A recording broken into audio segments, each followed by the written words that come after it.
Hello, everybody. Welcome to another episode of The Comic Source. I'm your host, Jace. This is a Spawn Daily episode, once again, from the Spawn Reading Order, the incredible resource we use to follow along with all the issues of both Spawn and all the tangentially related stuff. We have Blake Whitlow joining me to talk about Spawn number 61. When we were talking about this one yesterday, Blake, in preparation for recording, you mentioned this being sort of a catch-up issue, introducing a new character who becomes really important later on. And then we mentioned it last time, or you mentioned it last time about, how maybe McFarlane, maybe on some level he forgot about Chapel being dead. Maybe on another level, it wasn't a character that he really had control over, being that it was Chapel's a Liefeld creation. So we're going to see this new idea of who killed Spawn. And I imagine this character becomes much more important later on. Is that accurate? Yes, that is very accurate. She is pretty essential in the way that the comics are currently. So long-term effects. Yeah. When I first saw her, I thought it was Wanda. I was like, why is Wanda wearing that thing on her? Yeah, she's got a similar look, the darker skin, the shorter hair. Obviously, it's not Wanda, but yeah, we'll see how that all plays out. Really cool cover, though. Very much kind of a montage cover. And when I share my screen here, you'll see what I mean in terms of her looking like Wanda, at least a little bit. And as always, like I've talked about many times, the idea of mashing up Spawn, this horror character, very much fantasy with the whips and the chains and the spikes and the blood and whatnot with tech. I always love when we get those images, whether it's McFarlane or Capullo. They all do a really, really good job. And everyone is sort of living in Spawn's cape there. We see Wynn. We see the symbol, the skull symbol that represents Chapel. Very, very telling, right? That it's not Chapel himself. Because again, McFarlane doesn't own that character, but nobody owns a skull. Nobody has a skull trademarked, which has caused Marvel no end of consternation with Punisher and whatnot. But that's a totally different podcast. We see the clown there, and we see this new character. So really cool cover from Capullo there. So inside the front cover, we get a summary of issue 60, which we covered last time. Again, really fast, really focused issue, fast-paced. Basically, Spawn rescues Cyan. That's about all that went down. We saw a little bit of the machinations of Jason Wynn, and that was pretty much it. We also got to see a little bit of how the shoelace that he dropped, that Terry pulled from his face and that Cyan has been holding on to. We have to see that, it's a connection that Cyan has to Al, and that can be utilized between the two of them. So that's interesting too. Yeah, and she still has, you see it right there on the front, the first page. She still has that pacifier. She still has that shoelace. So credits really quickly. Again, story, Todd McFarlane. Pencils by Capullo, McFarlane and Chance Wolfe on the inks. Orzechowski on the editing and the lettering. And Haberlin and Kemp on the colors. So same creative team, pretty stable for this run of issues. And as we said, we see Cyan there on the first page. She's got the pacifier. She's got the shoelace. She's hanging out with Granny Blake. Terry and Wanda are talking to the cops. They're like, yeah, there's no predicting what these psychos will do. They're referring to Spawn. Again, Wanda still believes at this point that Spawn's the one that kidnapped Cyan. So why Spawn may have returned her, they don't know. God only knows what Terry thinks. To Blake's point last time, it might have been the perfect time when Wanda knew that Spawn and Al and Terry were conversing in the bathroom for Terry to come clean. Maybe it was, maybe it wasn't. But I think certainly Wanda's going to be in no better mood to learn the truth than when Cyan got returned. I almost think that would have been the time. Hey, by the way, you think it was Spawn that took her. It wasn't. And in fact, Spawn is my friend, your late husband, Al Simmons, back from the dead. I don't know. I mean, it's a big conversation to have. It is a big conversation to have, but and it's one that he consistently is trying to avoid. Oh yeah. And I get that. I see it from that perspective. But also, I mean, if this guy was really your best friend, you really care about him. Although in his Spawn persona, he is hard to like, and we've covered. Here's an interesting thought. Do you think that he doesn't tell Wanda because he's afraid that she will leave him to go back to Al? I think that's a part. I don't know that he's will admit that to himself, but it's got to be a part of his thinking. I think it's a very complex issue, and I He don't. pulls out pictures of him all the time, and we've seen that she still has his ring. Yep. Yeah, So it's a legitimate. Yeah, it's a legitimate concern. But at the end of the day, the comic is called Spawn. I'm rooting for him. I'm rooting for Al, and I just think, yeah, it kind of sucks. But it is a good point that these cops have, and federal agents are like, one is like, well, how do we know he won't come back again? Well, you don't, but we can't sit around here and just, guard you. You just got to hope that he kind of moves on. And you can tell by the expression on Wanda's face that he's not real happy with that idea, So as they leave, one of the police officers there does report in, and the word eventually gets back to Jason Wynn that, yes, the surveillance has been removed from the Fitzgerald house. Because again, Jason Wynn is worried about what information Terry Fitzgerald might have. He hasn't been able to make a move against Terry because of all this police activity and federal agent activity linked to the disappearance of Cyan. So now that she's back, it's sort of open season on Terry, as it were. And we also get some information about Cygor. Again, when all the cops went into the alley, into Rat City, they found both Forsberg and Cygor. And so we're told that Cygor has been transported to the Norristown containment facility, undergoing tests, and we'll be, as I said last episode, we'll be covering the Cygor 6-issue mini coming up pretty soon. So when Wynn gets this information, he says, okay, Terry's wide open. As he said, we can't find any motivation for Spawn's actions, why he might have taken Cyan, because again, that's kind of the official story, that Spawn was the one that took her. So that's the impression that Jason Wynn has as well. And Wynn, he's kind of getting tired of this. He's like, I'm going to make it a priority. I'm beginning to get weary of how much Spawn's been able to manipulate events. We've got to find him and make him disappear. So meanwhile, back at the Fitzgerald household, everybody turns in for the night. Grandma Blake sleeps over. They're just happy to be all together, and real happy that Cyan's been returned, and they've sort of avoided any horrific consequences for her kidnapping. Meanwhile, Al, Spawn, he's back in the alleys. He no longer can go to the same spot, because it's been completely decimated and taken over by the police. They removed his throne. They removed all his weapons. I imagine the worms aren't around anymore.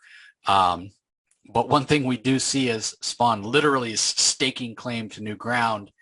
There's this pipe sticking out of the ground, and of all the things that he still has, or maybe you can think of it as something new that he has, that skull that we saw that belonged to the clown, that sort of deformed, diminutive troll of a form that he would take, Al Simmons kept the skull. He kept the clown skull, and he puts it on a spike in this new area that he's come to take over. And of course, Cog is there to sort of taunt him, sort of support him, whatever it is that Cog does with the tough love. He's like, so this is where you've come to hide, along with the pieces of your destruction. And Spawn says, well, it's just a reminder of the hell that I live in, and a warning to anybody. So you want to come mess with me, you'll end up like the clown did. So, I could kind of get that. But at the same time, is anybody going to really know that was the clown? Anybody going to know that it's anything other than a deformed skull? they probably don't know that that's, specifically the clown, but you tend to not go into places where there's skulls on poles. Yeah, that's so, fair. As he said, it's a warning to keep people away, but he can also look at it and be like, yeah, you're done. I got you. Yeah, it's definitely a trophy. And maybe it's just a matter of Al having to build back up a new layer, because I certainly would have stayed the hell away from any place that had the throne made out of corpses. Yeah. that was even scarier. So when Spawn's like, well, yeah, what are you doing? What do you want? He's like, oh, I'm here to help you. Spawn says, why? Well, because somebody needs to show you who your true enemy is. And Spawn's like, I don't need you for that. I already know who my enemy is. It's just taking me a while to do something about it. Spawn thinks this is a win, right? Like he took out the clown. He took out Violator. And Cog's here to remind him, that's not how this works, man. How long is it going to take for you to understand?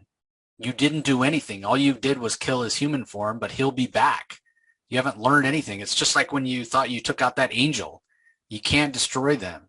They're more than their physical form.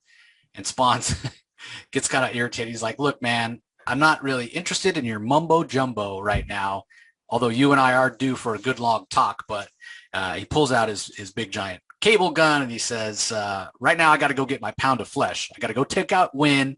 And after that, I'm going to take out Chapel.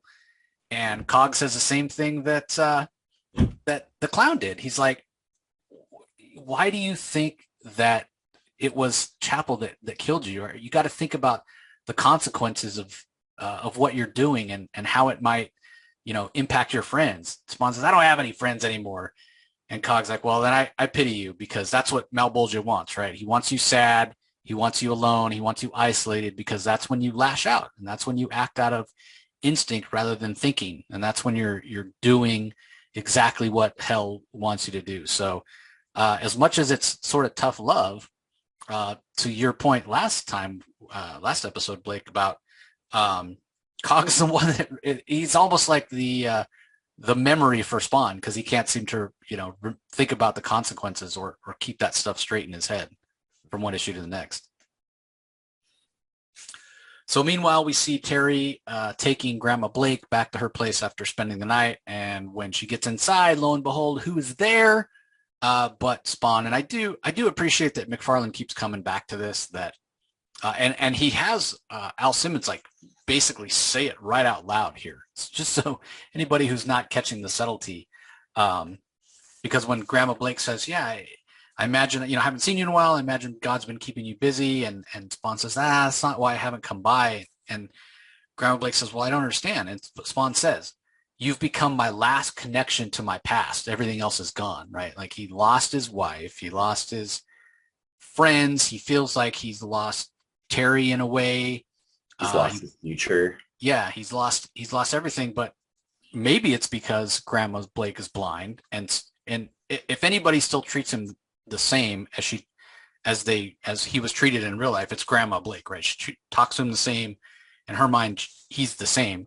And she is kind of a voice of conscience. If Cogliostro is his memory or the tough love, then Grandma Blake is sort of his conscience and a reminder of the more kind of emotional softness of love and family and that kind of thing. And she even says, you have to learn that you can't control the guilt that you have over, the things that you can't control, and heaven doesn't give us anything we can't handle.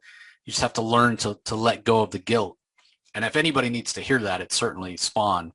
And he does tell her that he's trying. And Grandma senses that there's something different. It's more than just the sadness of him being dead. And she tells him, the other thing you need to let go of is your pain. Because she knows that holding on to your pain is something, and this is, goes along with the theme of Al being so wrapped up in himself. When you wallow in that pain, you're focused on nobody but yourself, right? It goes back to the idea that Blake and I have talked about of him being self-centered and narcissistic and whatever. And Grandma's like, you gotta let go of that pain so you can stop focusing on yourself, because there's others that need you, like Cyan and Wanda. And, Cyan got returned safely, and God had to be a part of that. And so, maybe that is impacting Spawn's like, man, I did do a good thing, for once, even if the part where he didn't just grab Cyan and leave and rescue her to make sure she's safe and took the time to take out the clown was a little more self-centered. You can see by the expression on the face, which is, kind of horrific with the way Spawn looks, but you can tell that it's impacting him, the way the panels are laid out here, the way Capullo renders them, when Grandma Blake's talking about he's done a good thing. He's brought hope to the family. He's brought courage. Don't spoil that by wallowing in your pain, you know? He almost looks sad upon hearing that news. Like he doesn't want to accept it, that he can actually do good things for people. Well, part of that might be the fact that it reflects back on the potential that he's wasted, right? You can do good things, but instead you've been lashing out. You've been, he's tried to do good things before, and sometimes it doesn't work out, like with the boy's father that was abusing them. Yeah. And then he just wallows in the guilt of it rather than saying, hey, look, there still is a positive, the kids aren't being beaten anymore. But yeah, you can also understand, he's lashed out a lot. I mean, again, goes back to what I've said before about the interactions between Al and Terry, where, Terry will bring something up in terms of Wanda or in terms of the kind of the life or existence that Spawn has now, the worms, for example. And I think there's, a lot of the anger and the reason he lashes out, it goes back to the shame, of who he is, what his existence is now, of the deal he made, the fact that he, in a way, he got conned. He sold his soul to came back 5 years later as this undead thing, and his wife's married to his best friend. There's shame in that, the fact that, he was so willing to throw away something so precious and not actually get anything out of it. Yeah, he's such a proud guy, right? Mm-hmm. I mean, he's so prideful. He's, we're told time and again how much pride he took in being so good at his job, even though his job was an assassin for the government. He's a very proud guy, and to be fooled like that, I think that bothers him as well. So, and it's even worse too, because he had very macho ideas of how he had to be. He had to be the strongest, the toughest of them all or whatever. And we've seen how that mindset has gotten him into trouble time and time again. He thinks that he's top dog and he's not.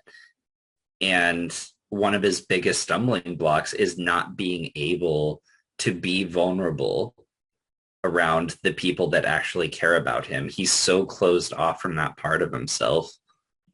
No, well, even when he reached out, the other aspect of this, even when he did try to reach out and try to be vulnerable to Wanda, she completely rejected him, thinking he's some monster. And on the next page, when he's sitting outside Wanda's house, again, sort of wallowing in his despair, we're told that he's thinking about what Granny has told him and the wisdom of that. But he's so confused by it because, yes, he did good, but he can't even go and, not that he would necessarily want to take credit, but he can't even feel happy about it because, yes, he's saved his beloved ex-wife daughter, but all he's thinking about is how much his ex-wife fears him. And even at this point hates him because, again, Wanda at this point still thinks that Spawn's the one that kidnapped Cyan. So that's a lot to deal with. So you can understand on the following page, when he gets back to his new lair where his homeless buddies, including Bobby, have rebuilt him a throne, not necessarily made out of corpses this time, but still kind of gruesome looking. And when Spawn gets there, he's like, what the goddamn hell is going on? He screams at him, and his buddies are like, we didn't mean anything by it. We just thought, you could use a new place to sit, and, we coaxed it out of Cogliostro where you were hanging out. We were worried about you, and we didn't want you to leave without knowing you don't have friends, and we thought you could use another chair, and Spawn's not having any of it, right? He's like, you guys, you again, it goes back to that thing where he's all wrapped up in himself and he's worried about his friends and what the collateral damage might be and everything. And again, completely, remember the beginning of last issue when we talked about this, where, dude, you're about ready to kill a cop and bring down all, wrath of hell on these guys just because they happen to know you. So it's like he thinks of doing the right thing or behaving correctly when it suits him, but again, his emotions that get out of hand. And again, for being such a person when he was alive that was prideful of controlling his emotions and doing his job, it's such an interesting juxtaposition. So Al does say when they ask him to try out the new chair, it's fine, and they take that, to heart. Hey, our buddy's happy. We made him a new chair and what have you, and they go off. While Spawn has a little bit of a hallucination here, or a vision of the clown coming back to life, or at least the head of the clown on the spike, and he's again just taunting. This is all in Spawn's head, but it's definitely the taunting that the clown would tell him, about breaking his wife's heart and being a puppet, and hell causing him all these problems, and again just completely self-centered, completely wrapped up in his own. And as he's thinking this, he almost has a vision, thinking about how he was tricked, and it wasn't really Chapel that killed him. And we see the clown there with a little hat on with the veil, and he starts having a vision very similar to the vision he had when he first thought it was Chapel that killed him. And he's thinking, was it Wynn? Was it Chapel? There's all these faces that, that flash in front of my eyes, and, who killed me? Who could it have been? And, we talked about introducing this new character, and we see her there, finally revealed on the last page. She's holding a giant gun as in the background, Al Simmons' body goes dropping into hell on fire, almost as she killed him. And then we see Wanda reacting, obviously, and she's the one that was actually wearing the hat with the veil, not the clown. So this is that new character, and we don't really know who it is, but it's the first time that Spawn has acknowledged, maybe he's reached inside himself to some extent and pulled this memory, and he's thinking, she's the one that hell's after. And so we don't know what the relationship is between her and hell. Just another piece, we're told, of the unholy tapestry that is Spawn's life, and all these hidden designs and answers. And he needs the answers, right? If he wants to end his pain and end his turmoil and find some level of peace, he's going to have to find out his answers. Who is this woman? Why did she kill him? What connection does she have to Jason Wynn? What does she have to Malbolgia? All that kind of stuff. So it is interesting that if there were some sort of logistical reasons to change it from Chapel to this woman, and we've talked about those in terms of rights issues and whatnot. But in a way, by McFarlane being forced to have to do this, it does add another aspect to the story that adds another layer to the story of Spawn, kind of the torment, let's call it, of Al Simmons, right? Like, it was a big deal at first that he didn't have his memories. He didn't know who killed him. And then he finds out that, it's Jason Wynn manipulating things. And then he finds out, it's Chapel that actually pulled the trigger. And now, once he confronts Chapel kills himself. And then he thinks he has some level, measure of peace. Well, actually, before that, he confronts Chapel and scars him, scars his face with the skull. Chapel kills himself the next time they meet. And he feels like, well, at least I've gotten that part of my revenge, out of the way. And now he just needs to take out Wynn, and then maybe the scales will be balanced. And just as he is heading down that path, all of a sudden the rug gets ripped out from under him all over again. He's got this new mystery woman. He needs to discover who she is. As I said, what's her connection to Spawn? What's her connection to Malbolgia? What's her connection to Jason Wynn? All the while still dealing with the fallout of Wanda's fear and hatred for him. What's the next interaction with him and Terry Fitzgerald going to be like? Yeah, all these questions, all these questions, all this torment, all this. Hell is still playing mind games with Al right now. Like, we're 61 issues into the series. We're deep in this series. All right, we're on the north end. We're approaching 100, and Hell is still messing with his memories. That's how I kind of justify it in terms of story. There's always two levels to storytelling. You've got the metatextual and the actual text itself. Metatextual stuff, that's like all the behind the scenes stuff. That's rights issues. That's behind the scenes. That's the making of. That's the writer's commentary, all that stuff. But then the actual text itself, also stands independent of that metatextual stuff.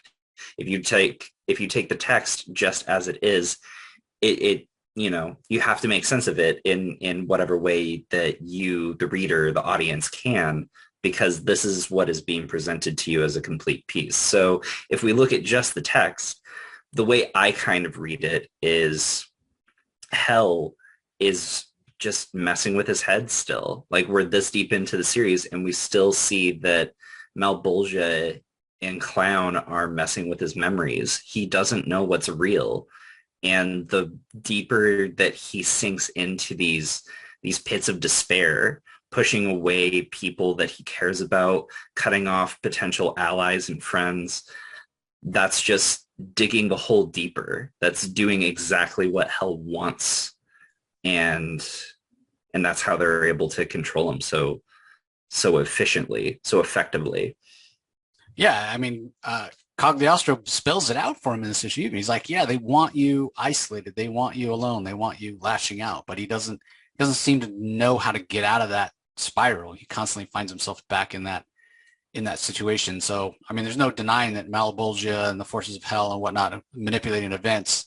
Even Jason Wynn, to some extent, they have so much experience doing this that Al's constantly sort of playing from behind in a lot of ways. So I give McFarlane a lot of credit for building this. I mean, people knock him for his writing, but this is subtle here. And here's another issue where, I mean, there's not really a single like fight or action scene, but it's still, the issue still flows very well, and it still feels fast paced, even for an issue where, yeah, we're sort of establishing emotion and establishing sort of a new status or kind of reminding us what the current status for Al Simmons is and setting things up going forward, especially in terms of the Jason Wynn, Terry Fitzgerald stuff, because it feels like that is building to something big very soon. Mm-hmm. Yeah, I think these issues where there isn't a ton of action happening, they still work and stand really well on their own 2 feet, not requiring that action because it's a well-told story. We're introduced at the beginning. Spawn has a problem. He is pushing people away. And so what does he do? Next time we see it, he's trying to reconnect with Granny, and he's talking about how, messed up he is right now emotionally. And she's like, you got to let people in. And the next scene that we see after that, he's in the alleyway, and we see that at first he's really hesitant to let people around him. But then at the end of that scene, he starts to let people back in. He tries out the chair that they built for him, and he's like, it's fine. And it makes people around him happy. And he's a tortured soul. It's really hard for him to celebrate those kinds of victories. But, the story itself, that this is a good standalone issue. There's a problem. He explores the problem. And by the end, he tries to change a little bit. Yeah, he's got a long way to go. But again, you don't blame him. I mean, he's being manipulated by master manipulators here, as I said, both Jason Wynn and Malbolgia. So, well, that's going to do it for this episode. Any last thoughts, Blake? No. All right, everybody. We appreciate you joining us as always. Don't forget to check out the reading order that Blake created that's in the show notes. And be sure that you check us out over on YouTube as well as the audio only. So go to your favorite podcasting app or favorite podcasting platform. Do search for The Comic Source. That's us. Subscribe. We got a lot of great interviews coming up, including an interview with J.H. Williams about Echo Lands coming up next week. So again, we appreciate the support as always, and we'll talk to you next time. Later.